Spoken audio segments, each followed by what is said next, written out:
Hola, ¿cómo estás? Bien. ¿Y tú? It's Miss Shula with you. It's Miss Shula with you. Okay, guys, so today I am going to read The Apple of Contentment. And I think I wear a crown. I lost my headband because I took off my hat. And I will wear Blake's crown so my hair can stay in the place. So The Apple of Contentment is like one of my favorite stories.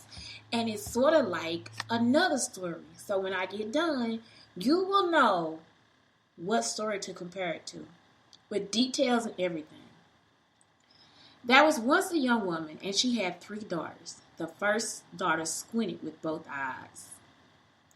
Yet the woman loved her as she loved salt, for she herself squinted with both eyes. The second daughter had one shoulder higher than the other, and eyebrows as black as soot in the chimney.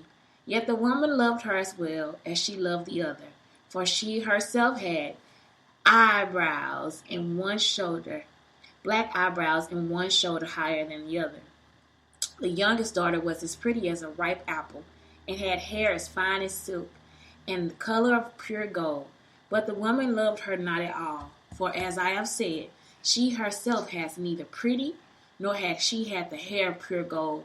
While all this was so, even Hans Pfeifendrummel cannot tell, though he has read many books and won over. The first and second sister dressed in their Sunday clothes every day, and sat in the sun doing nothing, just as though they had been born ladies, both of them. As for Christine, that was the name of the youngest girl. As for Christine, she dressed in nothing but rags, and had to drive the geese to the hills in the morning and home again in the evening, so that they might feed on the young grass all day and grow fat.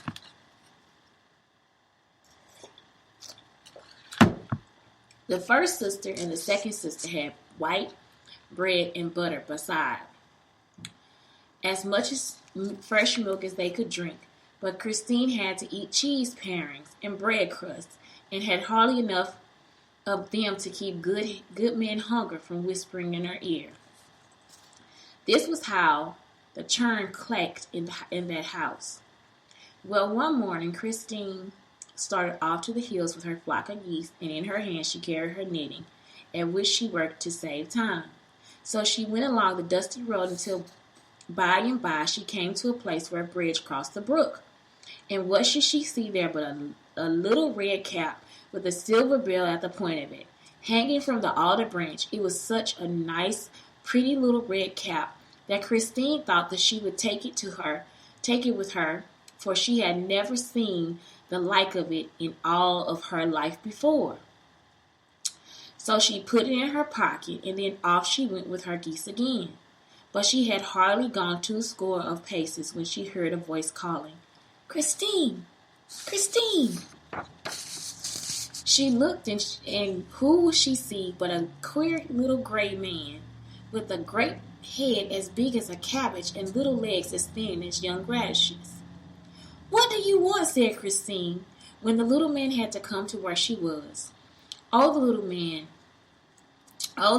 only wanted his cap again, for without it he could not go back home into the hill. That was where he belonged. But how did the cap come to the hanging from the bush? Yes, Christine would like to know that before she gave it back to him. After a while, the king's steward came to the house again. Had the woman no other daughter than these two? Oh, some of the story skipped. Okay, so this is an incomplete story, but I will put the link below so you guys can see it. But it's called The Apple of Contentment. Well, yes, there was one, but she was a poor ragged thing of no account, and fit for nothing in the world to tend the geese. Where she was up on the hills now tending her flock. But could the steward see her? Yes, he might see her, but she was nothing but a poor simpleton.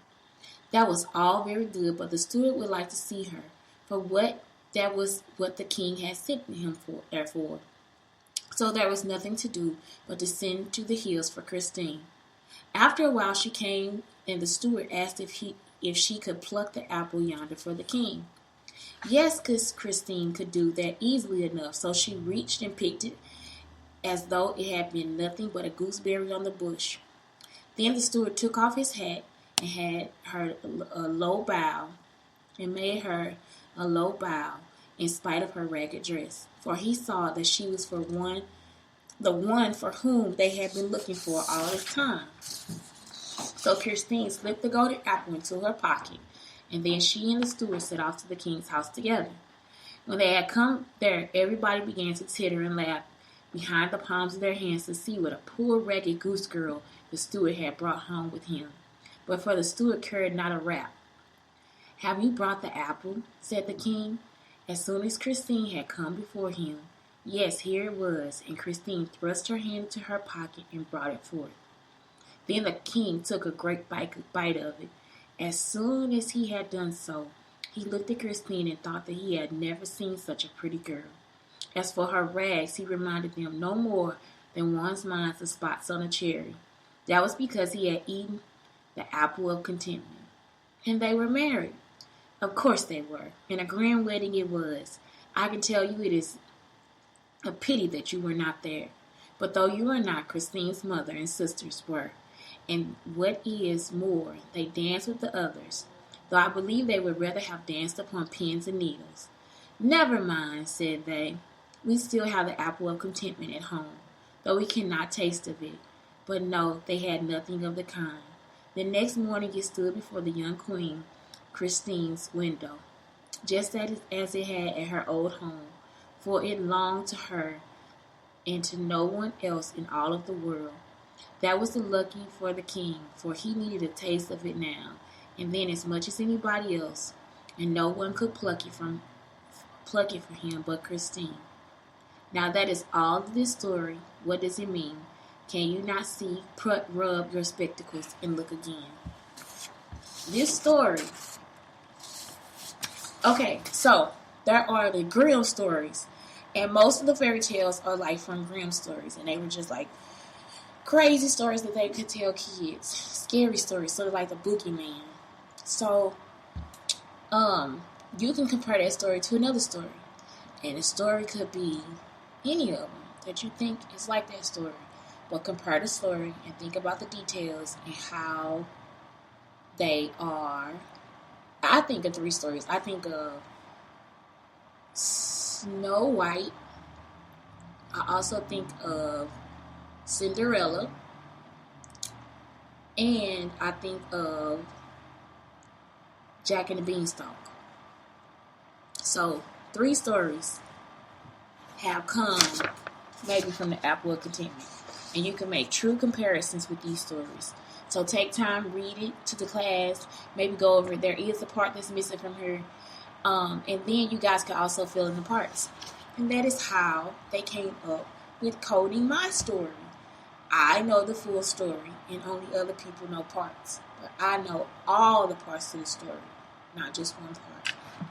That is the difference between a sheep and a shepherd. So when you're learning comprehension, think of yourself as a shepherd. Because a shepherd is the person that guides and helps the flock. Have a great day. This is Shantae on Shaketi Ed. Have a good day. Check the link below for the story.